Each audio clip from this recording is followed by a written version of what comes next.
Hello and welcome to voices at classes. बच्चों, आज हम एक इम्पॉर्टेंट लेक्चर पढ़ने जा रहे हैं। एक इम्पॉर्टेंट टॉपिक पढ़ने जा रहे हैं जिसका नाम है गिब्स एनर्जी या गिब्स फ्री एनर्जी भी हम इसे कहते हैं, या फिर हम इसे गिब्स, ठीक है, गिब्स फंक्शन भी हम इसे कहते हैं। ठीक है, तो ये गिब्स एनर्जी या गिब्स फ्री एनर्जी या गिब्स फंक्शन क्या होता है, आइए जानते हैं। सबसे पहले आप इसका डेफिनेशन लिखेंगे बेटा। गिव्स free energy is defined as, यानी मैं लिखता हूं it is defined as the fraction of total amount of energy available within a system. एक सिस्टम के पास टोटल एनर्जी में से जो फ्रैक्शन ऑफ एनर्जी अवेलेबल है, ठीक है, available within a system during a process, कोई प्रोसेस होते हुए जो एक सिस्टम के पास टोटल एनर्जी में से एक फ्रैक्शन ऑफ एनर्जी अवेलेबल है, दैट कैन बी कन्वर्टेड, और वो भी किस में कन्वर्ट हो रहा है, वो fraction of the total amount of energy that can be converted into useful work, यानी that can be converted to do the useful work, that can be converted to do the work. Simply आप ऐसे भी बोल सकते हो। क्या समझ में आ गया इसका definition? What is free energy? Free energy is the fraction of the total, fraction का मतलब थोड़ा सा अमाउंट ऑफ एनर्जी है, ये टोटल अमाउंट ऑफ एनर्जी जो अवेलेबल है सिस्टम के पास। आपको याद होना चाहिए, मैंने आपको पढ़ाया है कि इंटरनल एनर्जी क्या होती है। इंटरनल एनर्जी को हम E R you capital R E capital से डिनोट करते हैं। बताया था मैंने आपको, sum total of all kinds of energies present in a system is called this internal energy. तो यहां पे फ्री एनर्जी क्या है, फिर गिव्स फ्री एनर्जी क्या है, गिव्स एनर्जी क्या है? हम कह रहे हैं डेफिनेशन में it is a fraction. Fraction को समझते हो ना आप? Not total but a part of total. Clear है? तो fraction of the total amount of energy available within a system या available with a system during a process that can be converted into useful work or that can be converted to do work is called this, you can say, Gibbs energy or Gibbs free energy or Gibbs function. Second important point about this Gibbs free energy which you need to keep in mind beta is that it is denoted by, इसको हम किससे denote करते हैं भाई? it is denoted by this symbol, it is denoted by this symbol capital G. Capital G से हम इसको denote करते हैं। अगर कैपिटल जी से डिनोट करते हैं तो इसका मैथमेटिकल फॉर्म क्या बनेगा? नाउ मैथमेटिकली हम गिब्स फ्री एनर्जी डेफिनेशन को इस तरह से लिखेंगे कि मैथमेटिकली हम इसको सिंबल जी से डिनोट करते हैं, it will be equal to, ये अब बहुत ही इंपॉर्टेंट चीज है जो आपने जहन में रखनी, इसको कभी नहीं भुलाना है आपको। J is equal to H minus T S.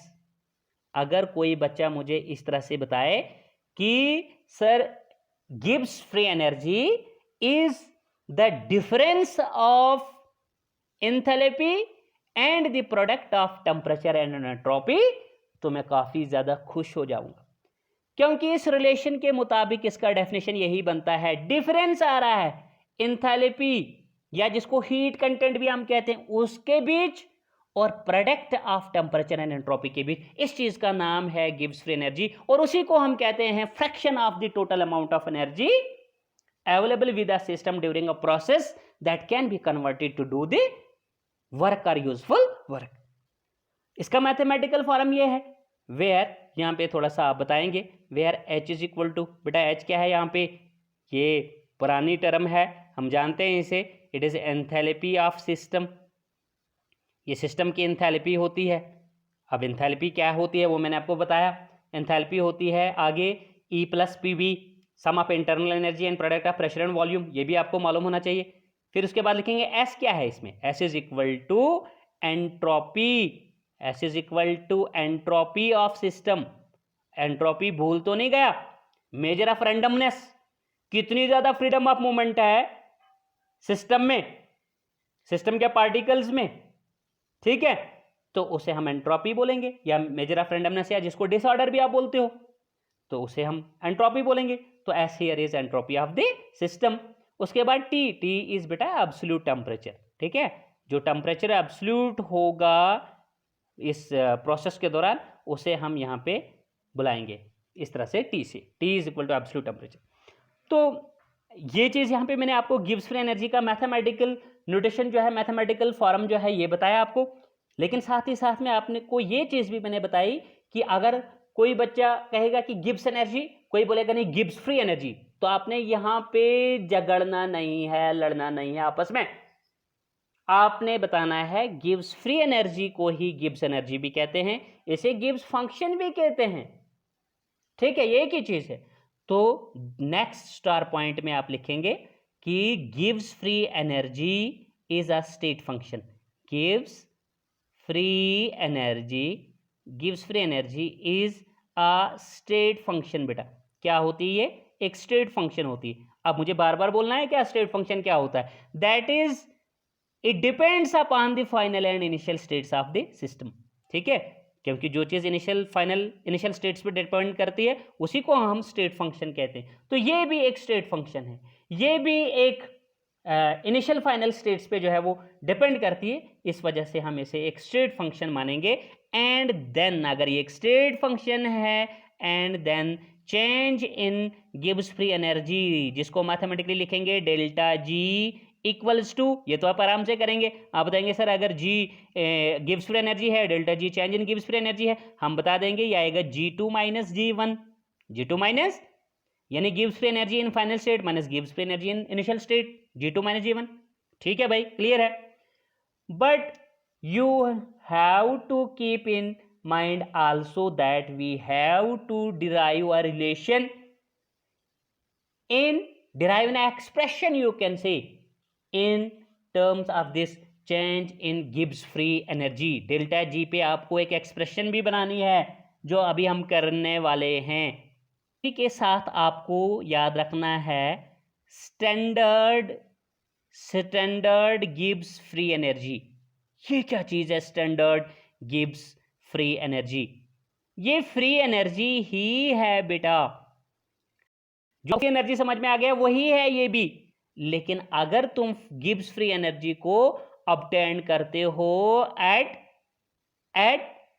किस पे, the given conditions of temperature and pressure, जिनको हम नाउन कंडीशंस बोलेंगे, स्टैंडर्ड कंडीशंस बोलेंगे टेम्परेचर और प्रेशर्स की, तो तब हम ऐसी गिब्स फ्री एनर्जी को हम स्टैंडर्ड गिब्स फ्री एनर्जी कहेंगे, जिसका डेफिनेशन आप इस तरह से भी लिख सकते हो, the Gibbs free energy change for a process in which the reactants in their standard states, जिसमें रिएक्टेंट्स, उस रिएक्शन के रिएक्टेंट जो है वो स्टैंडर्ड स्टेट्स हो गया बेटा, जिसमें टेम्परेचर प्रेशर जो है, जैसे मान लीजिए अगर टेम्परेचर 298 है तो प्रेशर 1 बार है, in their standard states are converted into the products also in their standard states, then the free energy is called as the standard Gibbs free energy change and is denoted by the symbol delta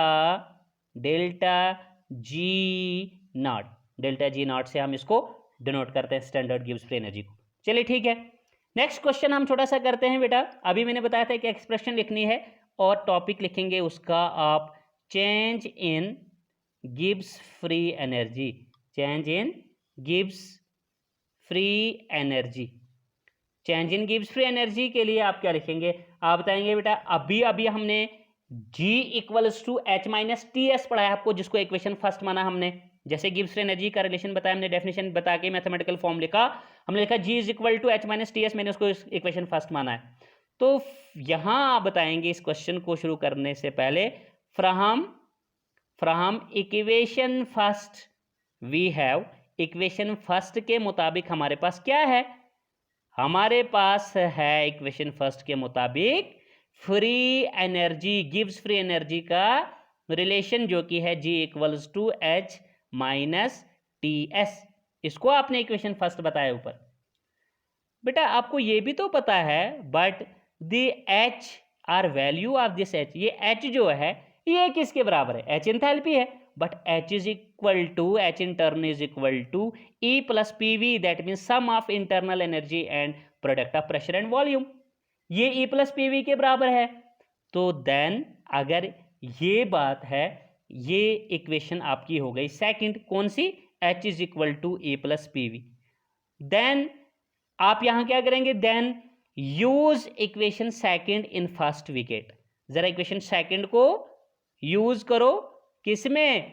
first में। हमें क्या मिलेगा बेटा?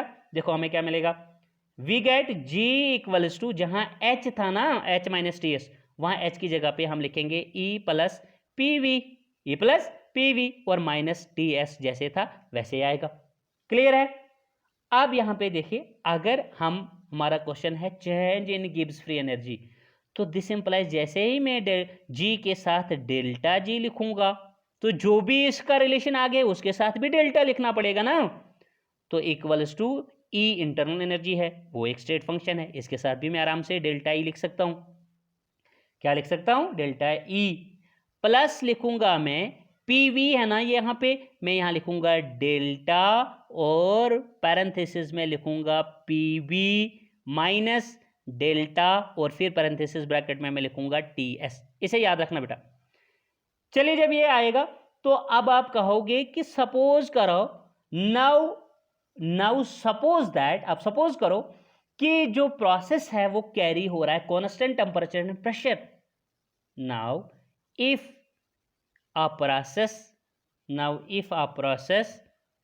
takes place, अगर एक process होगा, ठीक है, eight constant temperature and pressure, अगर एक प्रोसेस जो है वो कांस्टेंट टेम्परेचर और प्रेशर पे हो रहा है, देन तब क्या होगा? देन द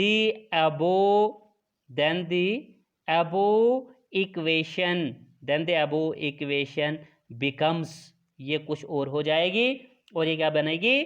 जो मैं यहाँ पे लिखता हूँ, अबो इक्वेशन थी आपकी delta G equals to delta E, plus था आपके पास डेल्टा, और था PV, ठीक है, और था माइनस डेल्टा, और था आपके पास, ये पैरेंथेसिस में रखो माइनस डेल्टा, और इसको भी पैरेंथेसिस में रखो TS। इस तरह से था।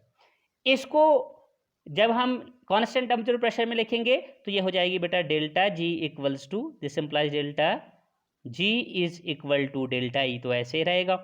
प्लस यहाँ पे देखिए, आप इस डेल्टा PV को फिर मैं इस तरह से लिखूंगा, क्योंकि इसमें P प्रेशर जो है वो कांस्टेंट है, तो P को बाहर कीजिए, चेंज किसके साथ बनेगा? V के साथ, तो ये बनेगा P डेल्टा V। इसको क्या लिखूंगा फिर मैं? P डेल्टा V का मतलब pressure constant, change in volume.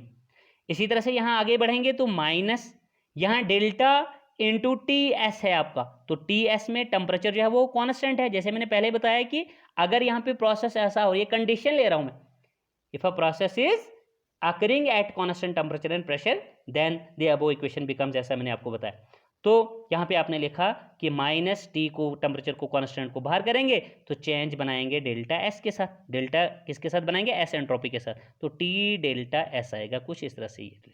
ठीक है बेटा, इसको आप फिर से देख लीजिए, delta G change in Gibbs free energy, लेकिन कहाँ पे बता रहे हो? यहाँ आप पैरेंथेसिस के बाद इसको लिखोगे बॉटम पे T, P। इसका मतलब पता है क्या हो गया? डेल्टा G को ब्रैकेट में डाल के बॉटम पे T, P लिखने का मतलब है कि change in Gibbs free energy at constant temperature and pressure is equal to delta E plus P delta V minus T delta S। This is your equation number second, you can see. Second नहीं बेटा, third equation है ये, second हम दे गए, third equation. चलिए third equation आप यहां पे याद रखना। अब इस थर्ड इक्वेशन को हम क्या लिखेंगे? इसमें एक चीज है हमारी छुपी हुई जो हमने पीछे पढ़ी हुई है, और वो है delta E plus P delta V। जानते हैं आप delta E plus P delta V? हाँ, हमने फर्स्ट लॉ ऑफ थर्मोडायनेमिक्स में पढ़ा था। ये फर्स्ट लॉ ऑफ थर्मोडायनेमिक्स के दो मैथमेटिकल फॉर्म्स बताए थे मैंने आपको, दो मैथमेटिकल फॉर्मुलेशंस, फॉर्मेशंस। एक पढ़ा था delta E plus P delta V, ठीक है, is equal to Q, Q is equal to delta E plus P delta V, या delta E plus P delta V बराबर है क्यू, बात एक ही है। एक ये पढ़ा था, दूसरा पढ़ा था, हैं दूसरा क्या पढ़ा था, delta E equals to Q plus W या क्यू माइनस डब्ल्यू, वो डिपेंड करता है work done on the system या बाय द सिस्टम पे, मैंने वहां पे बताया था आपको। तो चलिए फिलहाल यहाँ पे delta E plus P delta we वाला रिलेशन आ रहा है बीच में, तो हम यहाँ पर बताएंगे कि अगेन वी नाउ दैट, ठीक है, वी नाउ दैट, या वी नाउ दैट मत लिखिए आप सीधा बताइए इक्वेशन थर्ड को, delta G at constant temperature and pressure is equal to, आप delta E plus P delta V की जगह पे लिखिए क्यू, क्या लिखिए क्यू, लेकिन यहां पे लिखेंगे एट कॉन्स्टेंट प्रेशर आप, ठीक है, क्योंकि ये जो हमारा प्रोसेस चल रहा है इस वक्त कॉन्स्टेंट टेम्परेचर और प्रेशर पे चल रहा है, तो क्यू पी या सिंपली क्यू, क्योंकि delta E plus P delta we किसके बराबर है, क्यू है ना, फर्स्ट लॉ ऑफ थर्मोडायनेमिक्स कह रहा है, तो वही मैं लिख रहा हूं, और माइनस है यहाँ पे अभी टी और डेल्टा एस, ठीक है, टी डेल्टा एस।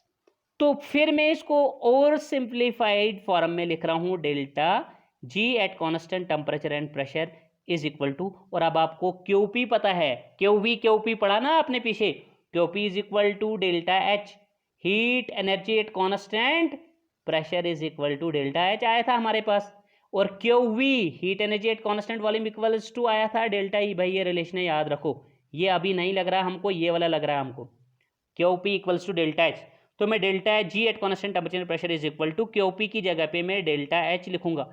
बेटा देखो मैंने ये दो सेटअप्स कराए आपको, ये आप यहां पर डायरेक्टली लिख सकते हो ऊपर वाले रिलेशन में, ठीक है, यानी delta E plus P delta V की जगह पे आप डायरेक्टली लिख सकते हो delta G at constant temperature and pressure is equal to delta H, delta E plus P delta V. क्यों? क्योंकि delta E plus P delta V तो आपके पास delta E plus P delta V तो आपके पास क्यू के बराबर है, क्यू पी के बराबर है, और क्यू पी आपका डेल्टा एच है, तो फाइनली आप लिख दीजिए ना delta E plus P delta V की जगह पे डेल्टा एच, क्योंकि आप छोटे तो नहीं ना हो, बड़े हो, ठीक है, आपको समझना चाहिए यहाँ पे, लेकिन मैंने आपको सिंप्लीफाइड फॉर्म से सिखा दिया यहाँ पे। चलिए ठीक है, डेल्टा एच आ गया ये, तो डेल्टा एच यहाँ पे आपने इसका लिख दिया, माइनस आएगा टी डेल्टा एस, ये माइनस टी डेल्टा एस तो यहीं रहेगा ना, ये तो इसके साथ अटैच है, तो minus T delta S, minus T delta S.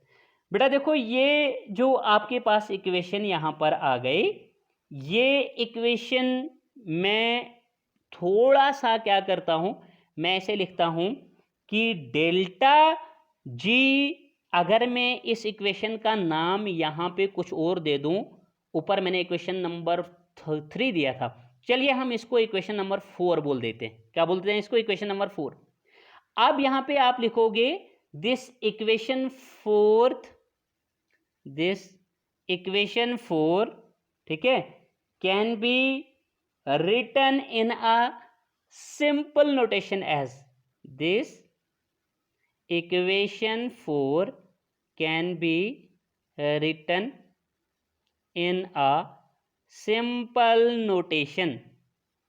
Simple notation में हम इसको ऐसे लिख सकते हैं, कैसे लिख सकते हैं, डेल्टा जी, नहीं जरूरत आप लिखने की कांस्टेंट टेम्परेचर प्रेशर की, वो आपको पता है, अगर सिंपल वे में लिखना है तो जहां पहले लिखते थे डेल्टा एच फिर पैरेंथेसिस टेम्परेचर प्रेशर नहीं दिखाएंगे, सिंपल वे में आप नहीं दिखाओगे, सिंपली अगर लिखनी है तो डेल्टा जी इक्वल्स टू आप लिखोगे डेल्टा एच, क्या लिखोगे डेल्टा एच, ठीक है, माइनस लिखोगे T delta S, delta H minus T delta S. लेकिन ऊपर वाली रिएक्शन में, जहां ऊपर वाली इक्वेशन में जहां आपने delta G at constant temperature लिखा था बेटा, जहां क्यूपी की जगह पे आपने डेल्टा एच लिखा था, वहां आप डेल्टा एच को भी कॉन्स्टेंट टेम्परेचर प्रेशर बाहर लिख सकते हो, लेकिन वो कॉम्प्लेक्स रिएक्शन थी।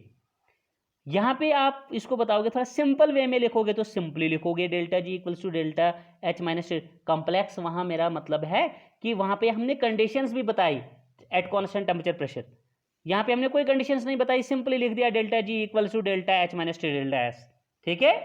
तो delta G equals to delta H minus T delta S को मैं नाम देता हूं इक्वेशन नंबर 5। क्या नाम देता हूं इक्वेशन नंबर 5? तो मैं यहां पे बताता हूं, this equation 5 is known as, this equation 5 that is delta H equals to delta G equals to delta H minus T delta S is known as, इसको क्या कहते हैं, गिब्स। ये याद रखनी है आपने, न्यूमेरिकल्स में भी काम आएगी और अगला टॉपिक करेंगे तब भी मैं पूछूंगा। गिब्स यानी मैं पढ़ते पढ़ते बीच में आएगा तो आपको अपने आप से भी पूछना है। तो this equation 5 is known as Gibbs Helmholtz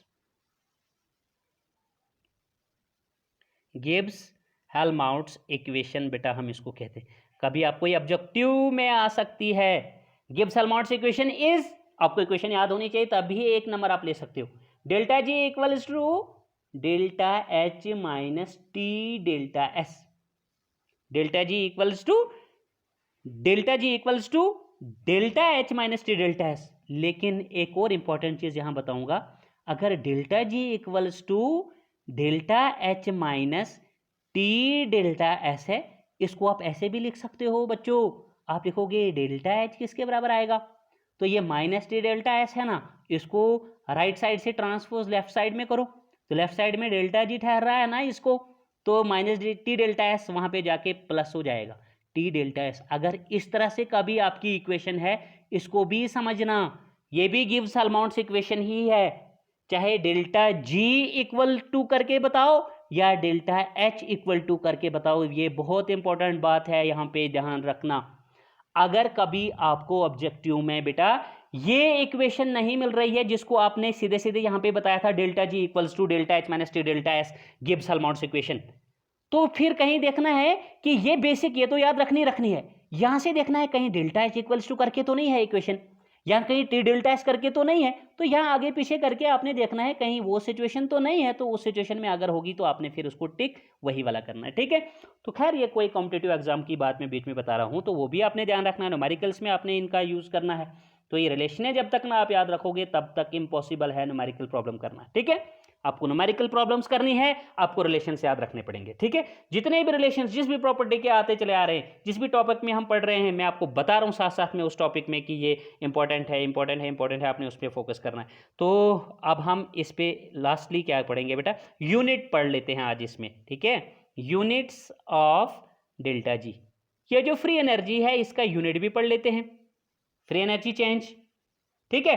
तो डेल्टा जी जो है ये एक फ्रैक्शन होता है, अभी आपने पढ़ा कि जी फ्रैक्शन होता है, फ्री एनर्जी जिसको हम मैथमेटिकली जी लिख रहे हैं, ये एक फ्रैक्शन होता है total amount of energy available with a system that can be converted into the useful work, ठीक है।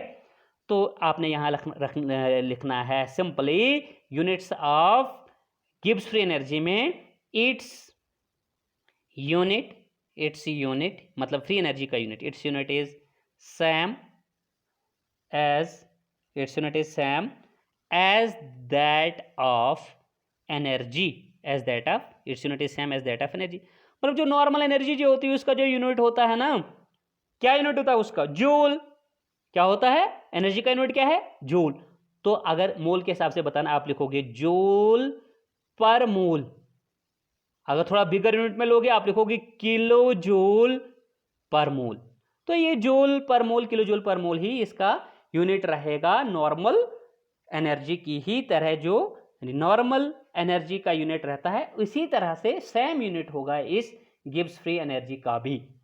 तो आज के लेक्चर में आई होप इतना ही पढ़ेंगे हम, लेकिन बार बार बता रहा हूं मैं आपको, जब तक ना बच्चों आप कंसंट्रेट करोगे और पेन और कॉपी साथ रखोगे, जो जो मैं बोल रहा हूं उसको ही आप लिखिए कॉपी पे। बेस्ट हैंड रिटन नोट्स होते हैं, हैंड रिटन नोट्स सबसे बेस्ट होते हैं, बार बार कह रहा हूं, ठीक है।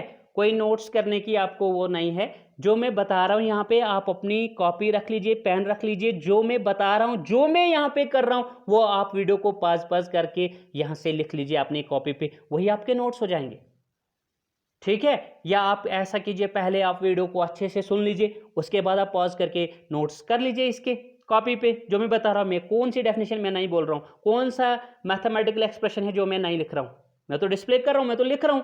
तो वही जब आप कॉपी पे लिखेंगे नोट्स वही हो गए।